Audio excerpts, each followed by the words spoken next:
Alright, my name is Ellis Whalen, and I am going to be presenting on a differential case presentation for Regis College, and I am in advanced pathophysiology. So, a little bit about our patient history and their presenting symptoms. We have a 28-year-old woman with opioid use disorder. She does currently use IV heroin. She does have a history of PTSD, but no other medical problems and no other medications.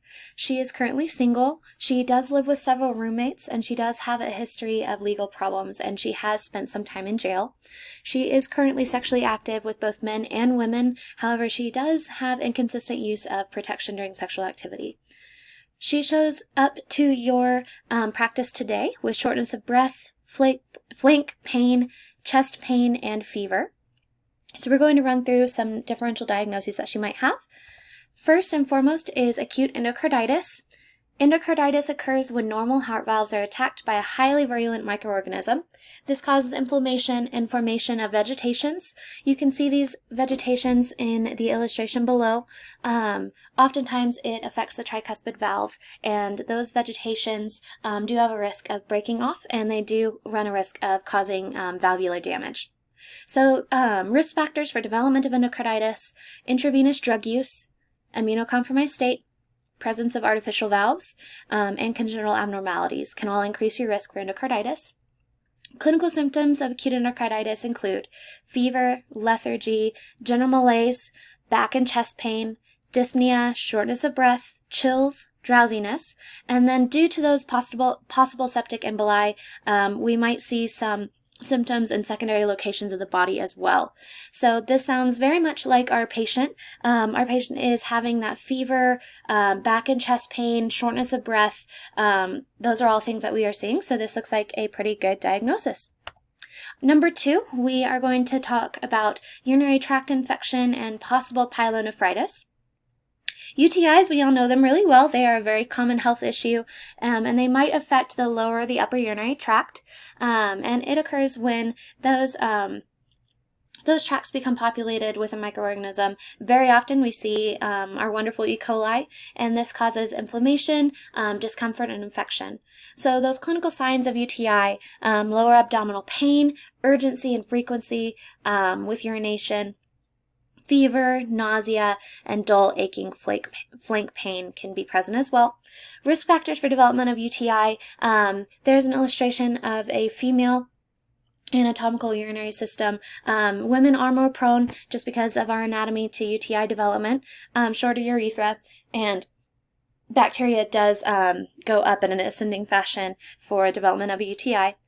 In addition, improper hygiene practices, and then congenital abnormalities. Anytime that we have a kiddo coming in who has those chronic UTIs, we want to be thinking about possibly screening them for some congenital abnormalities. Incomplete emptying of the bladder or urinary retention, and then sexual activity can also put you at risk for UTI development.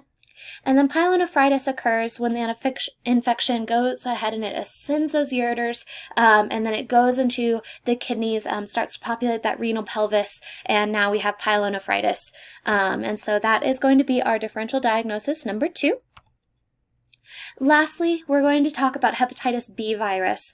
Hepatitis B virus is a double-stranded DNA virus. It's spread via blood or body fluids, and then if you do develop chronic hepatitis B, you can develop cirrhosis, liver failure, and hepatic cancer. So clinical symptoms, we see fatigue, nausea, vomiting, abdominal pain, appetite loss, fever, muscle and joint pain, itching, jaundice, and headache.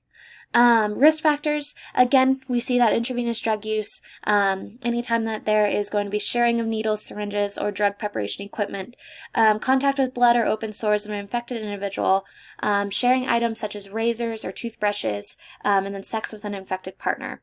This is something that I would like to think about as a differential diagnosis for this patient. Because of her demographics, we do see her living with multiple people.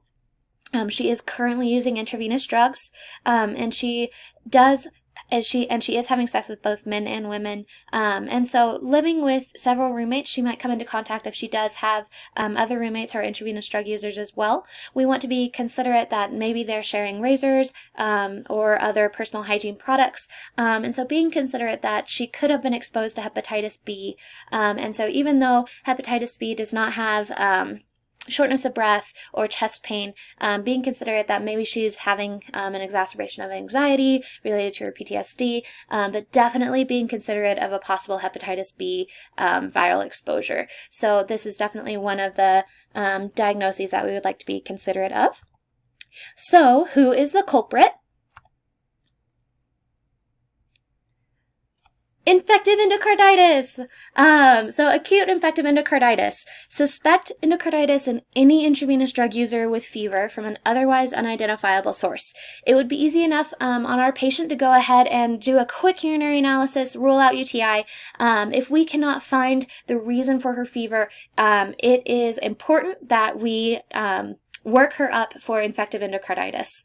Rates of acute endocarditis have been rising as the U.S. opioid crisis continues to worsen. Opioid overdose death rates increased by more than 200% from 1999 to 2015, and it is pretty common for our intravenous drug users to have this to have endocarditis. So we do need to be considerate of it in our intravenous drug users. Right-sided endocarditis is more common than left, and it often involves a tricuspid valve.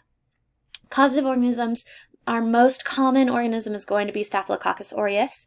However, we can also see Streptococci, Enterococcus, and Candida. Candida is about a 5% of the time for infective endocarditis. Non-sterile intravenous drug use can cause MRSA infections, acute endocarditis from other causative organisms, osteomyelitis, and those soft tissue and integumentary infections that we see, including abscesses. IDUs do have a 16.3 higher incidence of MRSA infections than the general public.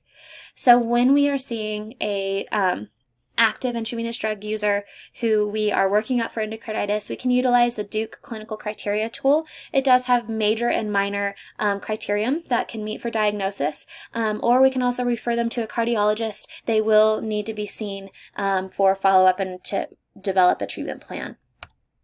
So next steps and treatment options. First and foremost, we're going to go ahead and snag those blood cultures. We need to identify that causative organism as quickly as possible. We're going to get an echocardiogram, which is that ultrasound of the heart, to assess heart function, look for those vegetations, and then see how the heart is doing. And if they do need a little bit of support during this time of infection, we're going to go ahead and start those medications for heart support. We're going to go ahead and snag an electrocardiogram to evaluate for possible arrhythmias. We will also snag a chest x-ray or a CT or an MRI to visualize possible cardiomegaly, effusion, or lung involvement of infection. So most common, as we talked about, is that Staphylococcus aureus, and we're going to go ahead and begin that antimicrobial drug administration as quickly as possible. Treatment is going to take about 4 to 6 weeks. Initially, it's going to be intravenous antibiotics, but it's going to be important that you think about how you will promote this person to be taking antibiotics and finish out their treatment should it last that 4 to 6 week time period. Surgery might be indicated in severe cases. Again, those vegetations can cause damage to those valves, so placement of a prosthetic valve can occur.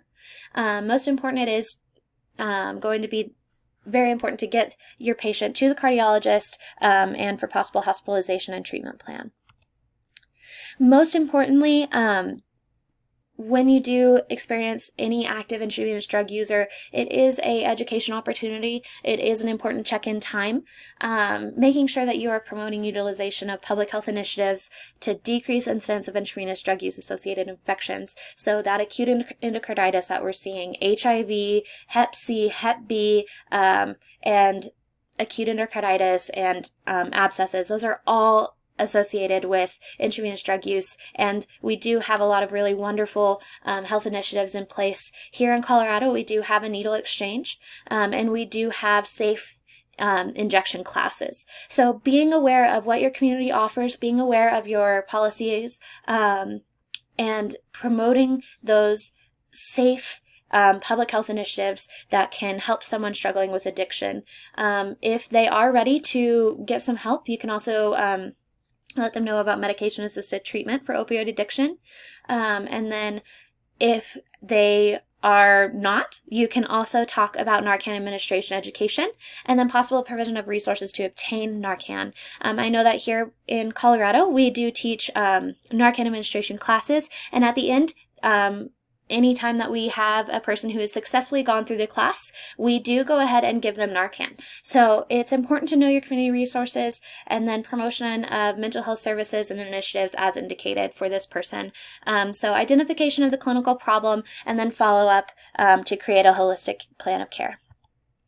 So comparison of initial differential diagnoses versus final. So my initial ones, the off the cuff, were UTI, HIV, and endocarditis. My final differential diagnoses were UTI with possible pyelonephritis, hepatitis B virus, and acute infective endocarditis. So through utilization and review of current research and classroom study materials, the book was extremely helpful. It really promoted increased introspection and really kind of bringing in the symptoms with the patient demographics to create these highly specific diagnoses for the final differential diagnosis. The initial ones off the cuff, they were appropriate. They just weren't quite as specific, not quite as thoughtful. So it was really interesting to go back and reflect upon those initial versus final.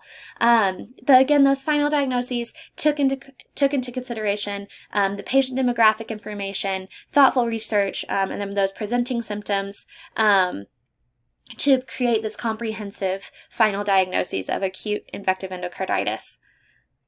Last but not least, these are the resources that I utilized. The Centers for Disease Control and Prevention is always a wonderful place to find information. And then, of course, we have our wonderful journals.